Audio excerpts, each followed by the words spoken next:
Yu-Gi-Oh! Pyramid of Light was the franchise's first foray into movie territory, releasing on August 13th, 2004 in the United States and November 3rd, 2004 in Japan. It was produced by 4Kids Entertainment, hoping to match the success of the Pokemon movies. There was also a tie-in novelization for the film released in 2004, written by Junke Takegami. Apologies for the mispronunciation. The plot is basically identical with a few minor changes, such as more background and more lore given on the Pyramid of Light itself, which I kind of wish we would have gotten more of in the movie. The movie would also be remastered and re-released in theaters in 2018, which was the first time that I actually saw the movie. Yeah, unfortunately didn't have the luxury of going to see it in theaters when I was a kid and getting the cool movie packs. Funny enough, seeing it in 2018, I don't remember literally anything from the movie, which is probably not a good sign. I remember they showed a preview for Yu-Gi-Oh! Vrains after the movie, which was pretty cool actually. But for this video, I'm going to be watching the English dub version of the movie. The Japanese version is pretty hard to find actually, and especially in good quality. But with the history lesson out of the way, grab some popcorn, grab some snacks, get cozied up, and let's watch Pyramid of Light.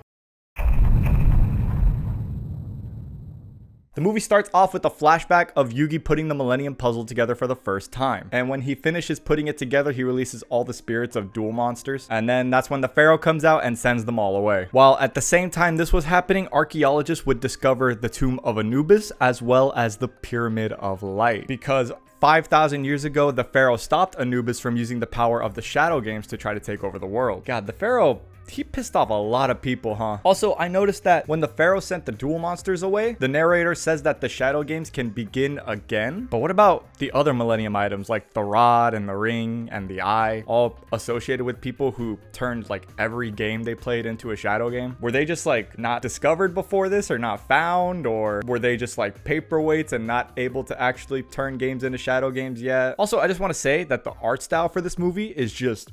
oh my god, I love it so much. The bold outlines and the animations, they are just on point. I love it so much, especially with the 2018 remaster version of this. It is so clean. We jump ahead 3 years to after Battle City, and Yugi is pretty famous now. All the people are watching clips from his duels on the TVs, but it's just clips from the anime, which was pretty funny. And it opens up so many questions where the episodes that we saw like filmed by a camera crew, and whenever people had thoughts, like how like did they go in like a voice recording booth and just record their thoughts, and then they would like place it over like the clips of the characters. I know I'm looking way too deep into it, and it's totally not meant to be that deep, but it always has been a little bit of a pet peeve of mine when characters would watch clips from the show that they are in, and it would just be clips from earlier episodes, like just straight up just placed in, and not like new like tiny little scenes drawn for the TV. It's just always been a little pet peeve. But anyways, Mai pops up for one scene, doesn't even have a speaking role, and then we never see her again for the rest of the movie. God, poor Mai. They really just tossed her to the side towards the end of the series, huh? They're putting a lot of emphasis on Yugi's god cards and how he's a really good duelist because of his unbeatable god cards. Now, this movie came out before the series wrapped up, so as someone who finished the anime and then watched this movie, the unbeatable god cards definitely isn't what made Yugi a good duelist. We cut to a rematch between Kaiba and Yugi, and I got psyched out because Kaiba jumped on the head of his Blue Eyes Ultimate Dragon, and I got confused because they're supposed to be holograms, but then we just find out it was just a simulation of Kaiba trying to find out how to beat the god cards. Jumping over to Pegasus having a little nap when an ominous being comes over and puts a new card in his deck. Pegasus then wakes up from a little nightmare and says that he has a premonition that something terrible is going to happen. Jumping to Gramps, who sees an ad in the newspaper about a new ancient Egyptian exhibit that looks an awful lot like the Millennium Puzzle. God, they really keep introducing this method to discover new ancient Egyptian relics, huh? It's always just like, oh look, a new ancient Egyptian exhibit with insert plot device here. Then we get a little montage of Kaiba jumping in his Blue Eyes Jet Dragon to fly to Pegasus's island. Insert Epstein joke here. Don't say if I were you. Oh, God, that's a banger. Kaiba's visiting old Pegasus because he wants a more powerful card than the god cards to defeat them. And since Pegasus created the god cards, surely he must have created an even more powerful card to stop them. But then he would have had to create an even more powerful card to defeat that one. And then he would have had to create an even more powerful card to defeat that one. And then he would have had to create another. Kaiba challenges Pegasus to a duel for the card to defeat the god cards, and he puts up all 3 of his Blue Eyes White Dragons in return. He's the creator of the game. You really don't think he can just snap his fingers and create 3 more? Pegasus accepts, but not for the Blue Eyes. He just thinks it's so funny how desperate Kaiba is to defeat Yugi. Ooh, Pegasus was sipping on that Blue Eyes Toon wine. The writers remembered that Yugi's a student, so all the people that saw him on TV and want his god cards just waited outside his school to try to challenge him for them. Joey loudly yells at Taya to go take Yugi and hide while he and Tristan stall them. She takes him like 1 block away, and then after a while, Yugi just walks around the corner to see if the coast is clear. And then of course, everyone sees him and just chases after him. We need to find a place to hide. You literally had one. We snap back to Kaiba and Pegasus as Pegasus dusts off his old duel ring, and the duel begins. Pegasus starts off hot with immediately drawing into Toon World. Ha! Don't tell me that you're actually still using that idiotic Toon World card. 1, he literally said he's retired from dueling, and 2, he literally beat you with that deck. But this duel is pretty fun. Pegasus is quickly able to bring out the Toon Squad, and during his whole turn, he's just roasting Kaiba about all the times he lost to Yugi, and it's pretty funny. But Kaiba's able to make a pretty quick comeback when he summons XYZ Dragon Cannon, pops Toon World, and is able to OTK Pegasus. That's all, folks. Kaiba walks over and he calls Pegasus a liar because he says he had 2 cards to defeat the gods, and Pegasus swore that he only had 1. Taya takes Yugi to the local museum where they find the Pyramid of Light as well as the Tomb of Anubis. And this is where they run into Yugi's grandpa. Hey, it's my grandfather. What are you doing here? Yeah, what are you doing here in this brand new ancient Egyptian exhibit? My grandpa, who literally studies and explores the tombs of ancient Egyptian games and has a fondness for ancient Egypt? Come on, Yugi. Anyways, the Pyramid of Light and the Millennium Puzzle like clash, I guess. I don't know, like a big white light just appears and then they're on the ground. Yugi has a premonition of Kaiba, and Anubis escapes and is able to take his Pyramid of Light. Yugi goes to warn Kaiba, and he runs out of the museum and runs into Mokuba, who says that Kaiba's looking for him also. My brother sent me to find you, and he said that it's real important that you bring your duel disc right away. And bring your god cards, and bring a snack, and bring your Game Boy in case you get bored, and maybe a jacket because it does get a little bit chilly over there. And also Yugi and Kaiba meet up, and it's time for round 4, baby. Before the duel begins, Kaiba uses ChatGPT to calculate his chances of winning with the new cards he got from Pegasus, and his odds are looking pretty good. Yugi tries to warn Kaiba about the dangers that are coming, and do you really think Kaiba cares? He tells Mokuba to lock the doors because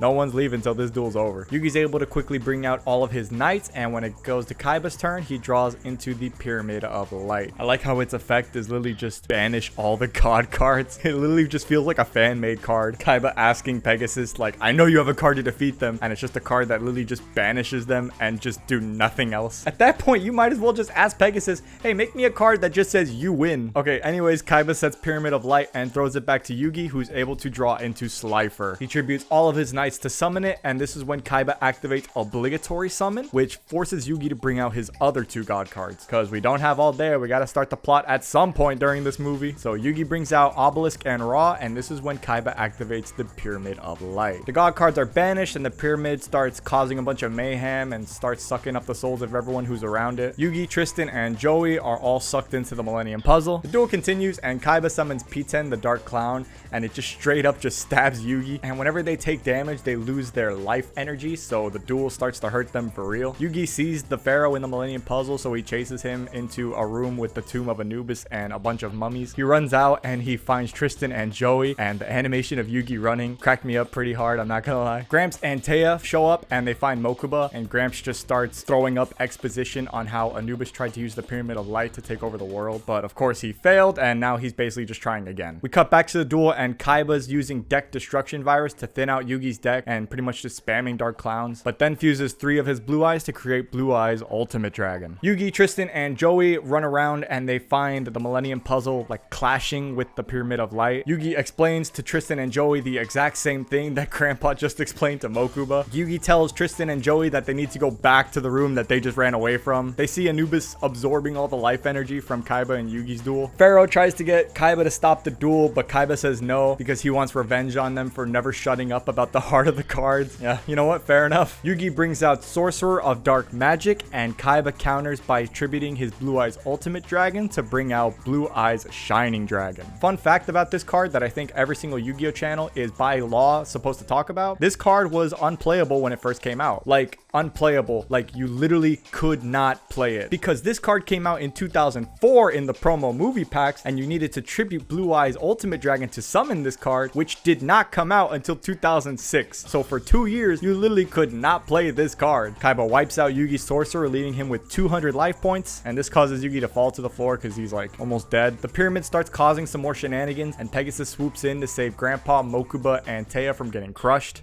Pegasus, what are you doing here?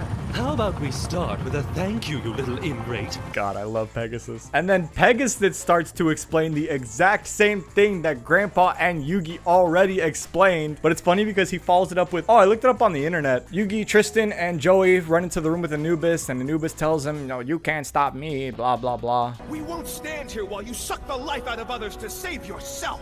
Hey, Anubis sounds just like my ex-girlfriend. Hey-o! Anubis shows them this apocalyptic future in which he takes over with all of the Duel Monsters. And why does he want to destroy the world? Nothing good was on TV. Yugi tells his friends to leave because it's too dangerous and he doesn't want them to get hurt. And they say they want to stay and help him and blah, blah, blah. They have this exact same conversation in like every arc of the show. And I just finished watching Capsule Monsters where they had this exact conversation every episode. Taya just straight tries to pull a Misa, and then her soul gets sucked into the Pyramid of Light too. They bring up the power of friendship because convenient plot device we just remembered, and then they try to fight off the mummies, and then we cut back to the duel between Yugi and Kaiba, and Yugi is still on the floor. And I like to imagine that Kaiba was just watching the Pharaoh on the floor and just trash talking him for the whole 10 minutes that we were cut away from it. Yugi plays defense against Blue Eye's Shining Dragon while Kaiba tries to fight the intrusive thoughts that are getting louder. Kaiba tries to destroy the Pyramid of Light so he can take control of Yugi's God cards and defeat him with it, but Anubis doesn't let him, being the one who was in Kaiba's ear the whole duel trying to destroy the Pharaoh. Anubis finally shows up in the last 15 minutes of this movie and just tosses Kaiba to the side and takes his place in this duel. What is it with 4Kids and introducing like a new villain or a new being or something and not having them show up until the last bit? This literally happened in Capsule Monsters with the stupid 7-handed fiend. Anubis is a pretty sick looking character though. Anubis says that the Shadow Games can now begin, even though it basically was a Shadow Game already, so now it's an even shadowier Shadow Game. He brings out his two boss monsters, Andro Sphinx and Sphinx Talea. So Anubis attacks Celtic Guardian with Sphinx Talea, and he attacks Wadapon with Andro Sphinx. And Andro Sphinx has an effect to deal damage equal to half a destroyed monster's attack points, so he dealt 100 damage by destroying Wadapon, and he leaves him at 100 life points, but he would have won if he just attacked Celtic Guardian instead. Like, am I stupid? He would have won if he just swapped the attack. Okay, whatever.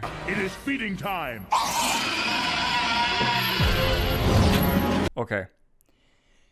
Hear me out. Yugi in the puzzle is able to remember the riddle to defeat Anubis, and he uses the Blade of Fate, which is what the Pharaoh used to defeat Anubis 5,000 years ago, to defeat him again by just like chucking it at the wall. Pharaoh Monster Reborn Shining Dragon destroys the Pyramid of Light. Anubis uses his real Pyramid of Light around his neck to summon his ultimate boss monster, Great Sphinx Thenian. Thenian? Is it Thenian or Thenian?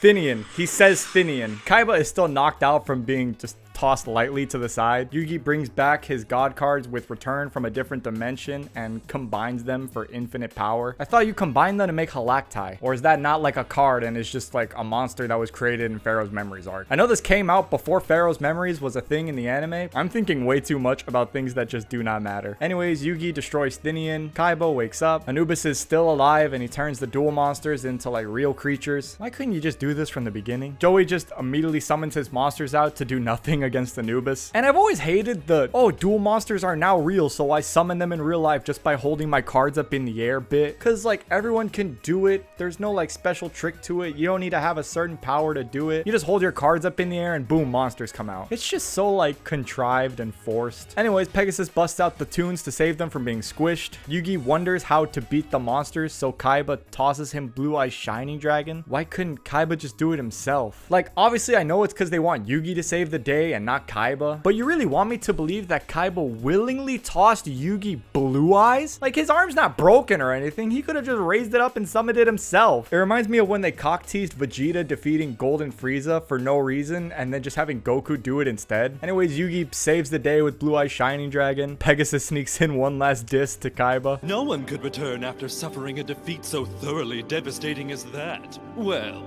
No one but Kaiba, that is. God, Pegasus is hilarious. That had me cracking up. Kaiba tells Yugi that they will duel again, and he just heads back home, not caring about how his building is in pieces. What Kaiba doesn't get is that victory means nothing. Says the guy that wins every duel. Anyways, happy ending, and that's where the movie ends off. Honestly, I liked it. If I saw this movie when I was younger, and especially in theaters, I know I would have just fallen in love with it. It was pretty annoying how the main villain of the movie was saved towards the very end and dealt with almost instantly, rather than being a constant threat throughout the movie. But that was really like my only major complaint. I can definitely see myself throwing this on in the background from time to time as like a comfort movie. Thank you guys so much for watching. I hope you enjoyed it, and go ahead and leave a like on this video if you did. Subscribe if you want to see more videos like this, and let me know what else you guys want to see. And check out my Patreon. These videos are always up on there first, because on YouTube they always have to go through a long copyright battle, when on Patreon I don't have to deal with that stuff and it just goes up on there instantly. So go support me on there if you want these videos early. And with all that being said,